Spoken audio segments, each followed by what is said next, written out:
Thank you. Guys, I kind of want to dive in because we've got a lot to cover and we don't have a lot of time. And so we're going to try and be efficient. I kind of want to set the stage, although I think the stage is set already. But many of the world's most valuable companies are becoming ecosystems rather than standalone products. And, you know, I think that's because the relationship we're trying to build with our consumers is more than a single transaction. And I think that's kind of a base for this conversation. I want to start with Don. Don, when we're talking about building a relationship, and this is something you and I kind of focused on when we first got to know each other several years ago, and your dream really was, from a branding standpoint, with Snapdragon, to create a relationship with the consumer. Absolutely. And it has something to do with your history of something else being inside. Right. And I'll let the audience figure out what that is. But you had a mission. And could you talk about that? Because that's where you're saying it's more than transactional, it's a relationship. Yeah, I mean, I think for any brand, no matter if you're sort of more of an ingredient or more of a front-facing brand, having a long-term relationship with your audience, your consumer, your user, your customer is super important. It's probably more important than ever, as you know, building trust and then turning that into loyalty. There's such a high value of that, right? And when you're talking about most valuable companies or valuing a company or a brand, if you're purely transactional, it's really hard to determine what that value really is, because you could lose that at any moment. But if you can show that you've built long-term relationships with your audience or your customer, there is true value in that, and that's measurable. So we set out ourselves on a journey with Snapdragon several years ago to take something that lives on the inside and make it important to people. And so far, so good. I think we've made a lot of progress there. And so that's how we look at things. And it's really a long-term, because again, we live in the technology space. So having a relationship with technology is something that people have every day on an ongoing basis. You mentioned a word that I'm going to come back to. You mentioned trust in there, I think 1 or 2 times, because what I think I've stumbled on, maybe not, maybe I was intentional in it, the 2 most important words in our industry today. And when I describe our industry, I look at it through the lens of kind of the intersection of marketing, media, advertising, entertainment, sports, and technology. That's a very busy intersection, but there's a lot going on. But we'll come back to that. But the 2 words that seem to be most important are trust and transparency from a consumer relationship. Yep. Jean-Yves, Accor spans luxury, lifestyle, premium, economy, along with dining, entertainment, experiences. What creates that sense of connection? And before you answer that, I'm going to tell a little quick story. When I was young, I had some aspirations. And one of them was when someone said, "Do you want to be famous?" I said, "With only 2 people." And they said, "Who's that?" I said, "The president of the bank and the concierge in the best hotels in the world." How am I doing? And I hope it's still the same. It's still the same. No, absolutely. I think the relationship with the concierge is critical if not only you want to have a good stay, but also you know, something after the stay. And we'll talk about it. You know, there are more tools today, especially powered by AI, that helps us to enhance this relationship. But back to your question, I think what really unites and connects all the brands at Accor is, obviously we're in the travel industry, is this sense of purpose. You know, we live in a very blessed industry in travel and leisure, because no matter, independently from the region where you live, the budget that you have, your social demographic, travel remains the #1 need and desire for anyone, independently from their budget, after, you know, the necessity of food and lodging and health, right? So everybody wants to travel. So today, brands that are really able to connect are the brands that not only offer stays, but really offer something more deeply meaningful around purpose. At the end of the day, we try not to offer stays, but try to offer sense in their lives. And it makes a difference. Here's the question. Have you perfected the ruby slippers yet? Can we just click our heels and get there, or we still have to travel? There's a lot of innovations on slippers, but people still ask for it for sense of comfort, for sure. There you go. I think Elon's figuring that out. Exactly. Alex, the New York Times has built products that people engage with every day for different reasons, multiple times a day. Information, entertainment, utility, Wordle, ritual. What have you learned about creating that portfolio from a product perspective where each experience, one plays off the next? It strengthens because, you know, the weakest link and all of that. So you have to make sure the experience at each one of those are delivering. It's a great question. So I want to start with the word ecosystem, which you used at the top, because we, for the last 10 to 15 years, have really been trying to build out a very intentional product ecosystem, which we call the essential subscription. And the whole point is to work in spaces. News is the most important, but also games, sports, food and cooking, shopping, things that play into people's passions so that we can ultimately meet a range of news and life needs every single day that help people not only understand the world around them, but really act on it with intention and joy and purpose. And on one hand, each of these products is designed to really meet a certain set of needs. Like if you just come in for Wordle and you want to play Wordle and share it with your group chat and you're done, that's great. We'll start with the relationship there. But over time, what we want to do is build pathways back. So if you like Wordle, maybe we'll bring you over to Sports Connections. And then you can go check your World Cup scores with The Athletic. Then you might go listen to The Daily with Michael Barbaro. And so we're really thinking about building a connected portfolio of products that has really intentional pathways and that has gravity and is all based on the premise and promise of independent journalism that is accurate, that you can't get anywhere else, and a really excellent product and software experience that is personalized and adds real value and utility so you can act on that journalism in a way that works for your life. And in the customer relationship across the portfolio, creating habituation is the key, right? I mean, that's... Absolutely. And we made a pretty counterintuitive decision about 10 years ago. Most of our peers in the media industry, this was the Web 2.0 era of search and social, and they were unbundling their content and their products and services and trying to basically get audiences wherever they might be. And we made a very different decision where we said we're gonna be destination first and direct relationship first. And by doing that, we really decided to create enough gravity and original and distinct value that you can only get from us so that people actually have a reason to build a habit and they have a brand promise that we can deliver every single day. And we still, like every moment, every new product feature is about continuing to earn that trust and that loyalty. We build lifelong relationships. That's really at the core of our brand. Absolutely. Don, technology ecosystems create value through collaboration in many ways culturally. Sure. And you've done that with Snapdragon particularly. But I guess my question would be, what makes an organization attractive to partner with Snapdragon? I mean, from the organization side and from your side, how do you judge that? Well, I think when you look at how to build this long-term relationship with your customer or your customer's customer in some cases, partnership is a critical piece of that mix. I think community is also a piece of that mix that goes beyond traditional sort of advertising methods or marketing methods. So when we were looking at how do we really build affinity for Snapdragon and create that stickiness that you were just talking about, we had to add some slices to the pie. And one of those slices was partnerships. And it's partnerships with our brand partners who utilize our technology to bring their value proposition to life, whether that's BMW, whether that's Samsung, whether that's, LVMH, whoever that might be. We have some amazing brand partners, some of the biggest brands in the world that utilize our technology to actually enhance their value proposition, which is fantastic. So partnering with them is super important.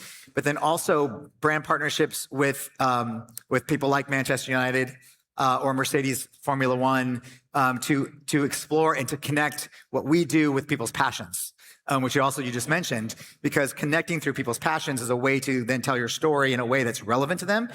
So partnerships are really important on two fronts for us. One is our customers and how they tell their story to their customers and how do we enhance that, do that together, and then partnerships that we form with the brand to then tell our story directly.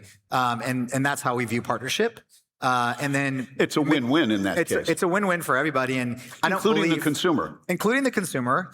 But I also believe, I think historically some brands refused or were reluctant to share the spotlight with a partner for fear of dilution, of brand dilution. I think that's BS. Yeah, so do I, Right, because so- I think it's, in brand partnerships, it's like life.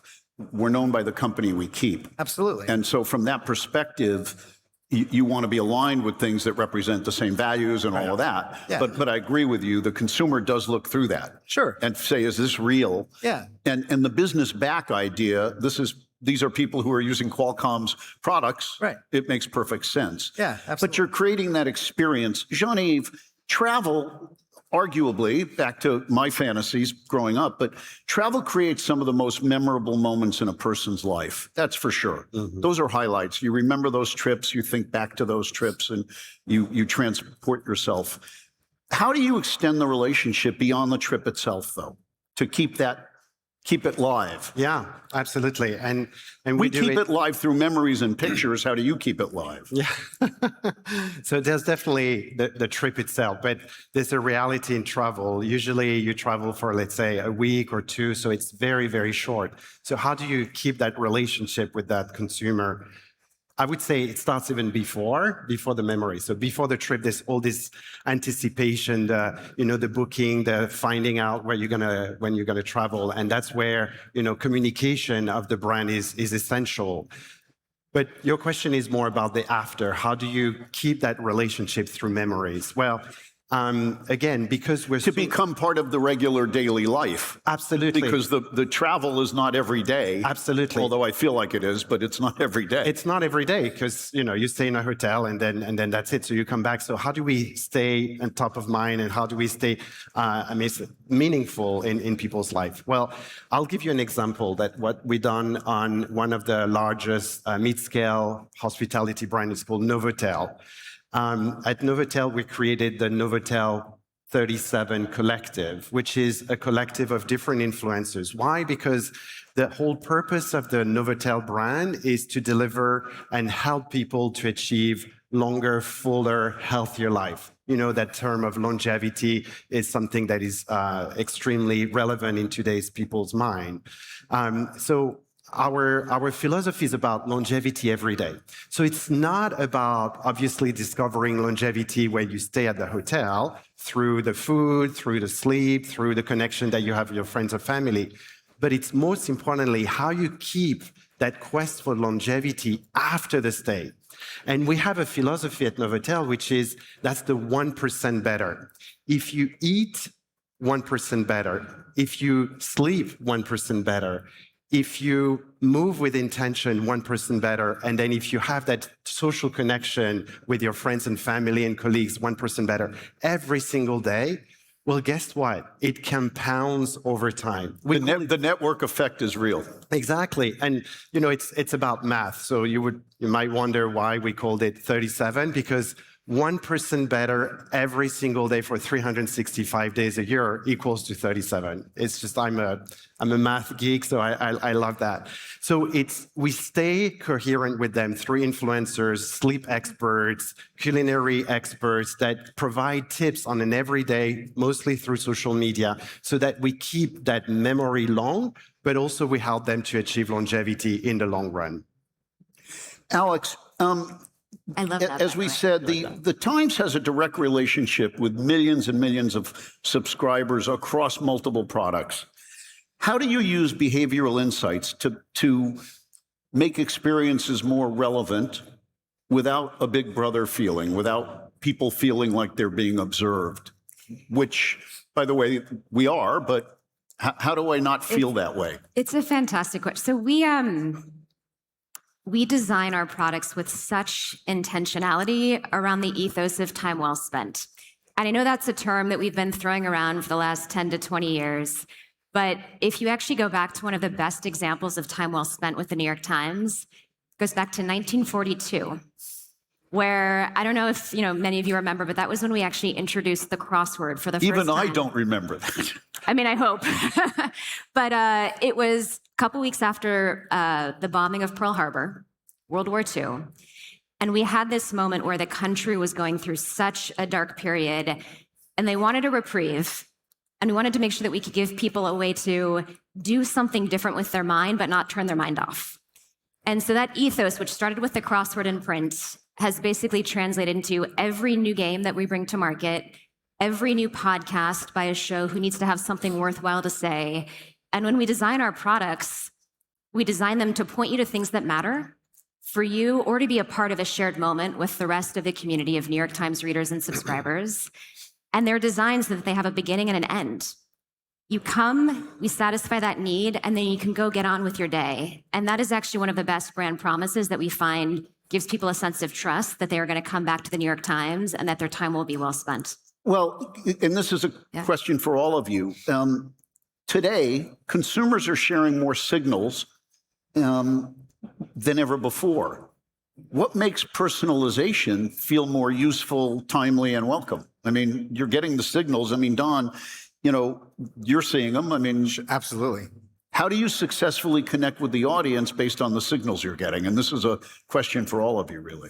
Well, I think it's never been more important, especially in the advent of not just AI, but agentic AI, that the personalization that we can deliver or we can enable people to have through technology is going to be super important. We call this concept the ecosystem of you. The ecosystem of you is really about how you use technology in your daily life, but how you keep that data set yours, right? And not gift it to the world, either mistakenly, through a claw or whatever, but actually keeping that data close to you, private, secure, safe, but also allow this augmented intelligence that can be so useful and so helpful if used right to learn from you so that it can be more helpful, it can be more useful. And that's super personal. There's nothing more personal than that. So if we can create that environment for people where they feel safe, but they actually allow behavioral sort of companionship with AI in a way that allows it to be more and more useful, less prompt and response, and more suggestive and anticipatory, then we think that that will be the ultimate in personalization as you move through your day and as you try to get things done, whether it's be more productive, more creative, entertain yourself, or whatever that might be. So, Jean-Yves, in hospitality, relevance is shaped by more than demographics. Yeah. Okay, and with all the signals you're getting, are there particular signals that you pay more attention to than others in terms of, you know, what the consumer's looking for from a brand? And again, in your world, there are going to be certain things that a brand is looking for, different than the New York Times and different than Qualcomm. Or maybe A not. comfortable night's sleep. Well, but a comfortable night's sleep isn't going to, hopefully the Times doesn't put me to sleep, and hopefully. Well, they get the New York Times to fall asleep. A new meditation product coming soon. Yeah, totally. I mean, signals is something very important that we obviously look at. There's the first layer that is quite traditional, I would say, about demographics, right? The obvious. You're a man, you're a woman, you're older, younger, etc. And we have fantastic tools to segment and target better. But where it gets really interesting and really fun, I would say, is the additional two layers. The next one is around behaviors. So you might have a man coming and checking in your hotel. He's a businessman, but behind that, and you know that, but behind that, it might be a father of two. He might want to stay over for the weekend with his family. He might be stressed because he's in a meeting and that's, you know, the meeting of his life. So how do you use that data to actually deliver a better service on the spot in the hotel? So that's the behavior that we're really trying to crack so that we help our staff deliver a superior service. And then there's the last one, which I like to again call it purpose, because you might know all of the first two stages, right? Demographics and behaviors. But that person might be really interested in sustainability, might be very interested in sense of belonging, be it with friends or not, being isolated or not. So this idea of going beyond just the state itself and connecting with the values of the people is something that AI is helping us to do more and more.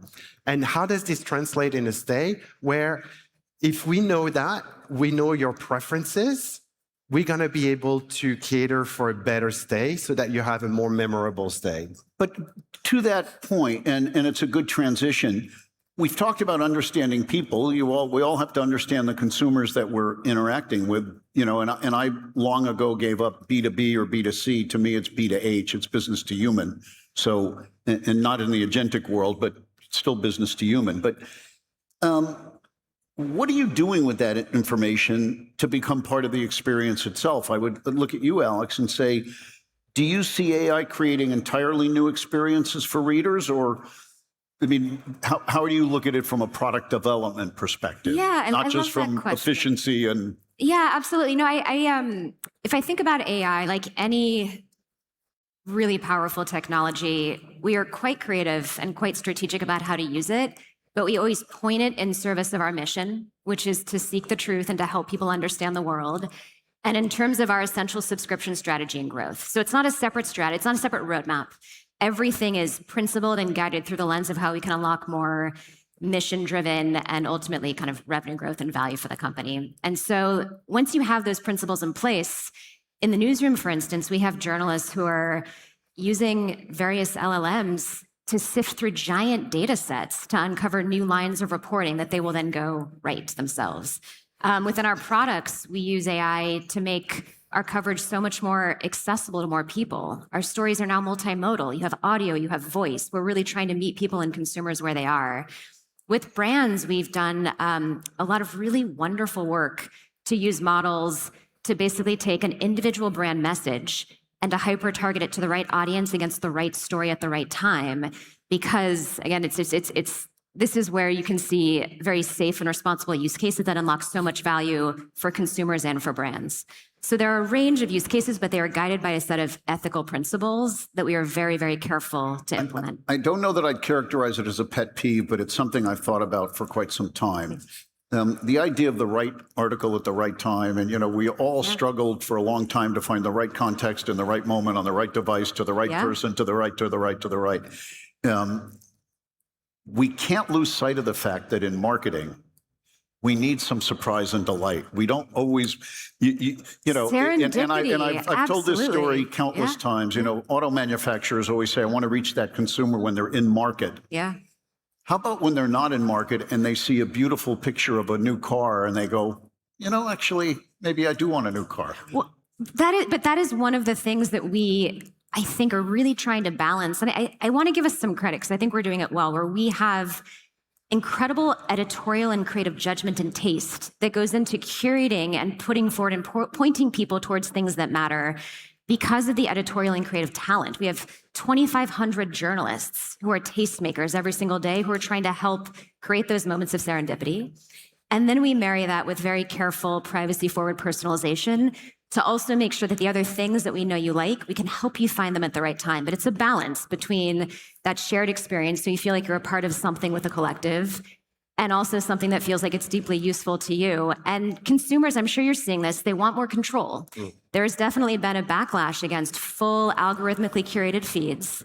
And so how do you make sure that you're putting your customer and your audience in a sense where they have agency, their data is being used with real care and really privacy safe mechanisms. And it's a very interesting and kind of important part of brands who have any sort of trust with their audiences.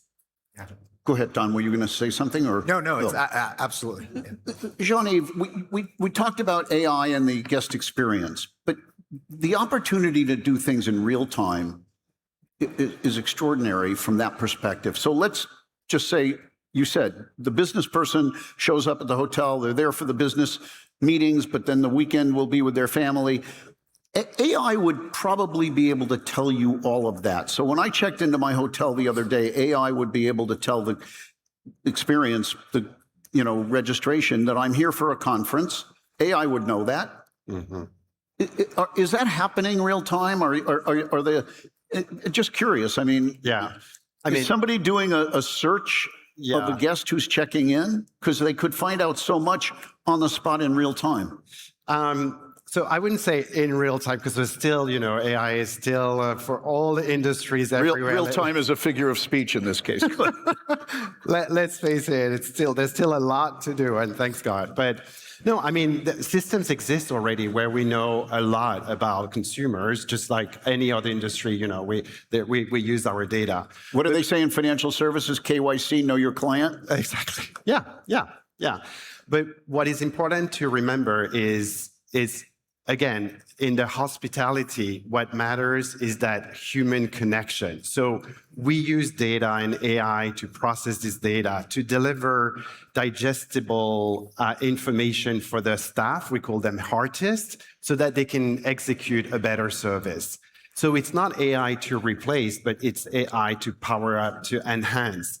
At the end of the day, in our industry, at least at Accor specifically, AI is invisible in order to really power up the work of the artists. We don't want artists to spend hours on trying to process data. We know that today we still have a lot of opportunities when it comes to check-in, still lengthy, et cetera, and very legal. But we want to ease up that so that we can focus more on what matters, which is that human connection. And as you said, Michael, surprise and delight. Because at the end of the day, that's we're creating joy in hospitality. So the surprise and delight is really at the heart of it. If you can take anticipating needs, right, and then delivering on that, that's a surprise and delight. That's the Holy Grail. Yeah. Right, that's the Holy Grail. Yeah. Alex, and I guess this is really a question for everybody, but loyalty is often measured through behavior, but belonging is even harder to measure. How do you know when people feel connected to what you're building? I mean, I love guess this question. by utilization, but We do, but I think there's a much broader ecosystem level shift that's happening right now. And I'm sure you're all feeling it as much as I am personally aware. At least half of what I see and touch and read on the internet is human generated or touched, or sorry, is machine generated or touched by AI in some shape, way, or form. And so what did you say machine generated touched by AI? Yes. And so some things are, purely synthetic, or some things have been, slightly touched, enhanced. Exactly. choose the right word. But what I do think it means is that people are having a harder time understanding what is real, what isn't. And there is really a deeper connection that is being formed to brands that people trust, and where they know that they can always come and have reliable, accurate, you were saying it, human-made expertise and judgment that is going to give you a predictable set of value. For us, it's around news, sports, cooking, games, shopping. But it really starts, I think, with that brand promise, where you know that every single time you're going to come and get original human-made expert journalism that you can't get anywhere else. And then around that, we really try to create a lot of emotional and utilitarian connection and value by making sure that our products are, it's not a magical concept. You need good products that are more distinct than anything else that's on the market. And when those two things combine, I actually feel like branded destinations that have real value and real trust, people are going to seek them out by name, especially when things are more confusing and more chaotic across the rest of the internet. And then build community around that. And absolutely. And that is where, again, this human connection, you can deal with a bunch of AIs, or you can actually come to engage. In our case, it's with expert journalists, other readers, other listeners, other viewers who want to be a part of something shared together. And this in the hospitality industry translates into what you said about belonging. So obviously we're all seeking loyalty, coming back to a hotel, etc. But what is even more powerful is when you have a guest that engages with your values as a brand and starts to really, take care of the communities that are local around the hotel, take care of the environment, and really, start to participate, learning craft, discovering through food and beverages. So for our brands, the being and in the local community is very important. And that's, I think, the next generation of loyalty, is that sense of belonging, participating, and doing something for the greater good. Do not undervalue the power of community. We have to overvalue it because it matters. And, the cultural zeitgeist is influenced by the community, but the community creates the cultural zeitgeist. I said at the beginning, we were going to come back to the word trust. We've obviously used it many times. As I said, trust and transparency go together in the consumer's mind today. The other two words that go together in the consumer's mind are content and commerce. You rarely hear the word commerce any longer, not modified by the word content. Just across the three of you, I mean, Alex, I'm looking at you, so I'll ask you first. Content, creating content. Obviously, the New York Times began as a print vehicle. Yeah. It does so much more. You're creating content all the time. It's driving commerce. It is. And I would say what we're trying to do is make sure that our journalism, we have a diversity of entry points into the journalism now. And we're trying to show the journalism with reporters on camera, through voice, through all of these mediums that create real, authentic connections. And what we're finding is the more that we can give people entry points into the journalism in a way that maybe a printed article was, there's a little too much friction, to your point back in the day, we're able to drive a lot of engaged audiences. And that engaged audience is essentially the fuel that drives our subscription business, our advertising business, our commerce business through shopping and kind of other affiliate lines, and then also a growing licensing business. And so for us, it always really starts with building excellent journalism-based products that are so distinct that you can't get anywhere else. And if people build those habits, it basically does unlock a pretty resilient and diverse set of revenue streams that we really can kind of nurture, and they complement each other. They don't conflict with each other. They work together. Yeah, I mean, you also have to remember what you're trying to do, right? What action are you trying to actually get out of your audience or your Right. whatever? So the content is not just about the content, right? It's about context, relevance, when, the timing of that. Because, you know, if you're just trying to throw something out there and let it simmer, right? That's a different exercise than I want to drive a transaction. I want to get someone all the way through to a purchase. I want to provide that commerce piece of the entire equation. So I think understanding that, because I think a lot of people don't understand that. And it's not just okay to say, well, content, commerce together. So without it, you're going to be disconnected. I think you can be content forward without actually wanting to drive commerce. Absolutely. At that moment. It just really depends. I know we're at time, so I'll be super quick. I think in a world where content creation grows faster than attention span, I think we need to be really relevant and meaningful. That's all. Absolutely. Jean-Yves, Alex, Don, I want to thank you for your time, and I want to thank all of you for your attention. Thank you.